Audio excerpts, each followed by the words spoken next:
We want stimulation like exercise and light and food when we should be stimulated during the daytime.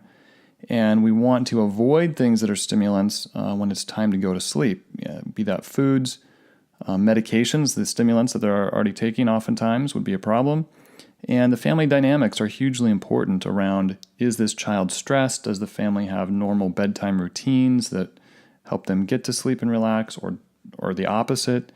So all those things are the forces regulating sleep that may then be causing ADD. Well, that's exactly right. And let me go to another metaphor. I'll go back to my learning to play violin in a war zone, okay? What qualified violin teacher would sign up to come in at 3 o'clock in the afternoon when you're in the foxhole in full uniform and could be attacked and try to give you a violin lesson? Well, but this is what we do in America in modern medicine. We come to the primary care center, and the primary care doc has about 8 to 12 minutes with you. Doesn't have a full staff with psychologists and behavioral support that can work with him or her as a team.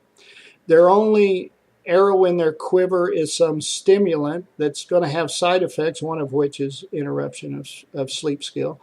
And then we ask the doctor, will you take on the job of being the violin teacher in the war zone that may be my family in these circumstances for my ADHD child? The doctor ought to refuse the honor and say, I only give lessons in the appropriate context.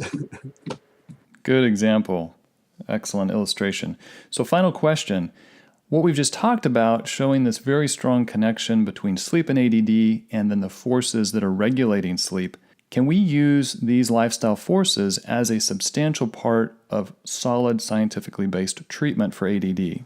Yes. In a future conversation, I hope we will go into the actual electrophysiology and organicity of sleep and the 5 stages and why each one is essential. You know, God didn't make any spare parts, and if we have 5 stages, they all do something. And understanding that, and how if we don't have adequate sleep, which would be 6 to 7 hours and going through at least 3 to 4 cycles of the 5 stages, then there is a disruption organically and neurohormonally of the brain. There is a disruption of the ability to regulate the skeletal muscles. There's a disruption of the ability to grow and maintain neurons in the brain. And therefore, based on that, the personality is disrupted, and then the mind is disrupted, which is the personality interacting with others. Excellent. Thank you so much, Dr. Morris, for helping us understand the connection between ADD and sleep and how we can use sleep as a fundamental part of treating the cause for ADD.